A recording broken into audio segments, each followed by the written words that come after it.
This is the Franchise Basketball Insider, presented by Massengale Eye Care, Oklahoma City's leading eye care provider since 1989. Call 631-2020. Greetings, Thunder fans, from the Four Seasons Hotel in downtown San Francisco, and what might be our very last shoot-around video prior to Oklahoma City's Game 7 matchup tonight against the Golden State Warriors across the bay at 8 o'clock. Today, the Thunder worked out at the Equinox Sports Complex adjacent to the Four Seasons Hotel. We get to hear from Steven Adams, Kevin Durant, and birthday boy Billy Donovan. Well, what way have you recovered from what happened in Oklahoma City, and how confident are you here tonight? Recovered. We lost the basketball game, man. We definitely want to win that one, just like every game we play. But it was a quick turnaround. We got to move on. We got another game. We got one more, chance to, move on. So we're excited about that. What do you have to do tonight differently? I think offensively we got to put the ball in the basket a little bit more. I think that'll help. Defensively we were really good. Outside of 21 threes, I want to say more than half of those were contested. And but like I said, that's what they do. We got to make it even tougher on them. But I thought defensively we were good, and we just got to continue to play with that. Play as hard as we did, throughout the whole series. We got to, take it up in the level.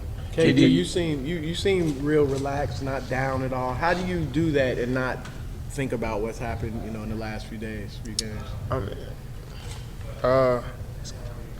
It's tough. After the game, I was definitely upset and, angry with myself, and it's one to win. That's just a part of being a competitor. Everybody in our locker room felt the same way. But like I said, we got a quick turnaround. We can't walk into shoot around, into breakfast meetings and be upset. When we got another opportunity, we can't squander that one away by getting in our own heads. So just try to move past it and it's a great opportunity to play at the highest level with one game to go to get to the finals. We like having that opportunity. So it's easy to come in here and kind of let it go, learn from it, and move on. You and Russ aren't the only guys with percentage shooting numbers down a little bit. Can you talk a little bit about the difficulty in playoffs like this of getting shots off, and you're not going to be knocking down 50% of shots? Yeah, that's just how the playoffs is. Their guys on the other end aren't doing they're doing the same thing. I think that's throughout the playoffs. That's just how it is.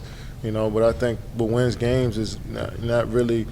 When you shoot over 50%, that's I think that's kind of rare in the playoffs. To be honest, now that I look at it. Especially this late in the playoffs. And I think defensively, if you come in and cover your assignment and follow the game plan on the defensive end, then that usually wins games for you. So, we shot bad, but the game was, both teams had, opportunity to win the game late in the game. And I think that's because of our defense. So, we got to be aggressive, Russell and myself. We can't worry about how many shots we miss. We got to continue to be aggressive and open things up for our teammates as well. And but I think the way our teammates follow how we play on the defensive end. I think we stepped it up a level in this series, and we got to be even better tonight. I think for both teams, all the players want to win. They've invested a lot during a course of a long period of time. And you can get into moments where sometimes you can almost want it too bad. I'm not saying that that's what's happened to us, but that can happen. But I felt like coming down the stretch, you got to do it collectively together as a group, and whatever the situation and however it unfolds tonight, we've got to do it collectively as a group. And we've got to trust the pass. We've got to move the ball. We've got to collectively guard as a group. We've got to be prepared to help one another. You got to basically rebound the ball collectively. So I think in those moments, instead of it being just relying on one player to get a defensive stop or one player to get a score, you've got to utilize the team to help each other. Is it more important, maybe wanting to get the start off right tonight, because they're going to have a lot of emotion off Game 6. Their crowd's going to be there. It's holiday. The start, how more important tonight, you think? Yeah, it's probably the same thing in Game 6, with them coming into our place, wanting to, get off to a good start. But I think because of the explosiveness of both teams, there's going to be runs in the game. We got them down by 12 or 13, and they were able to come back and get back in the game. Same thing happened here. In Game 1, we got down by double digits and were able to get back in the game. So it's going to be a 48-minute game. There's going to be swings in the game. We've got to basically be able to play through if we're not playing great. And if we are playing great, we've got to understand that we can't take our foot off the gas pedal. You still got to play against this team. It seems like some of your best offenses come when you have driven closeouts. Why have you been able to generate those opportunities, do you think? Well, I think just offense in general, there's so many terrific one-on-one offensive players that when you can generate 2 on the ball and the ball comes out, now the defense is scrambling, now you're in position to make decisions in terms of attacking the paint and attacking closeouts. And then you can generate extra pass and ball movement and those kind of things. So I think anybody's offense, if you look at, the Warriors offensively, so much of what they do is from behind the line. But with that being said, they're also an attack-the-basket team too. And I think in order to be a good offensive team, you've got to be an attack-the-basket team because it generates fouls, it generates threes, it generates offensive rebounding. And then obviously defensively, you're always trying to protect the paint and be able to build out to the three-point line. Being in the situation you guys are where you gave up a 3-1 series lead, does tonight feel any different? Is the pressure any different because of that? No, I mean, listen, we understand what's at stake right now. Both teams do. This is it. This is the last game of this series, and it's on their home court where they've been exceptional. But I think what we want to try to do as a team is put our best foot forward and play the very, very best of our ability, and then we're going to live with the result, whatever it is. But I think our guys are excited about the opportunity to compete and play, and going into this series, we knew we were playing against obviously a team that won an NBA championship last year and set a record this year for wins in the regular season. So this is a terrific team. So we're excited about the opportunity to compete and be able to do this. Hey, team seems pretty relaxed coming in. Am I gauging that right?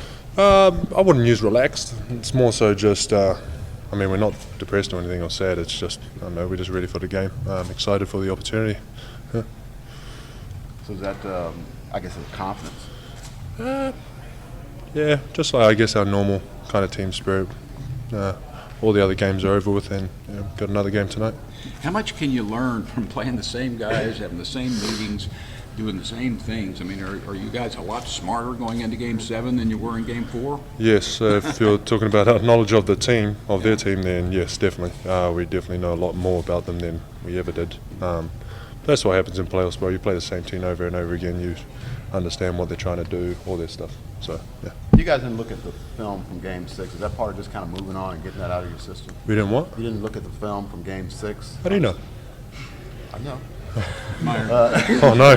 That's what I was told anyway. Oh, was it? Okay. Did you watch it today, the film? Y'all watch the film today? No, we didn't. You did watch it? Okay. I mean, we watched snippets, like little clips of them. I want to say the whole thing, though. But good from you, mate. That's why he's Myron. Yeah, I know. Yeah. Well done.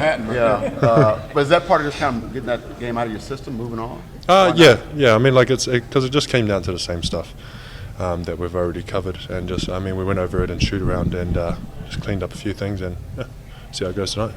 Steven, did you watch the film of the play where you dunked on Draymond Green in Game 6? No. You haven't watched that film again? No. There's no point. We lost again. I would have if we won, but we lost, so there's really no point in watching it. Doesn't matter. Yeah. Kevin said this isn't really about X's and O's now. It's about who wants it more and just pouring it all out on the court. Yeah, I agree with that. It's definitely, it just comes down to discipline and just making the right read, really. And obviously with all the effort, if we're already assuming that all our effort's up there and stuff like that, then all of it comes down to that. What has been most different in the last 2 games than the 2 big wins in Oklahoma City, execution-wise? Right now, it is what's different. What's changed? Not much, bro. They haven't thrown anything crazy. We haven't mixed up anything crazy. So it's pretty even. The only thing that we've done a lot more is I guess made a couple more mistakes than normal, which led to threes, which giving them more threes. That's what kind of happened in the last game. There's kind of a bit of slippage there. So that's the only one I can think of, mate. Do you feel like you're the underdog? You literally are the underdog, and most people don't believe you'll win. Do you feel that way? I don't know. OKC thinks we're going to win. So, yeah. Underdog, so that means that What that means that Las Vegas puts out a number, and most people believe that. I guess it's a 7-point spread. That more the odds are that they are going to win. Just wondering if you would have considered an upset. No, I mean I wouldn't. Not really. No. Yeah, I think we're fine. Just two teams, man, two good teams going at it. I think it's fairly balanced. You've experienced plenty of physical play, clearly already in this series. Yeah, I can't see you, mate. Sorry. I'm trying. You've experienced plenty of physical play already this series. Do you expect more of that tonight, being it's do or die, basically? Yeah, I mean it'll be the same as usual. It's been a physical series, so I wouldn't expect any different. Yeah, it's going to be just a good one, man. It's going to be all out. Anything else for Steve? You had a game 7 as a rookie against Memphis. Do you remember anything about that? We did, didn't we? Yes. Yeah. Yes, I remember. Yep. Yeah, we won that one. Yeah, that was good. Did it feel any different than any other kind of playoff game when it's an elimination game, essentially? Yeah. I can't really remember, but yeah, I kind of assumed. Were we at home or? Yeah. Were we at home? Okay, so yeah, I'm trying to remember, mate. For you, I'm sorry. It's just far back, I think. But knowing if it's back home, obviously they would have been absolutely bonkers, going bananas, really. The old fans, so yeah, it'll be good. I've got one last question. Some people are suggesting that because the fans want it so badly back in Oklahoma City that it sort of puts pressure on you guys. Do you prefer to play on the road, prefer to play at home? Anywhere, really. Personally, I mean, I can't really answer for the team. Everyone has their own opinion, but I don't mind anywhere, really. I like it at home because of the food there. I'm used to it. At the facility, it's good. That's one reason. But yeah, other than that, it's pretty cool. All right, that's it for the game day version of the Franchise Basketball Insider. Hopefully not our last, but we will have a post-game wrap-up if the Thunder do not pull out the miracle win tonight against Golden State. We get our pregame started at 7 o'clock inside Oracle Arena. Desmond Mason and John Rohde join me from back at the Friend Cave. I'll be checking in from where the Golden State Warriors play their home games. We hope you'll tune in tonight as we bring you Countdown to Tip-Off, presented by TotallyTickets.com and by Homeland.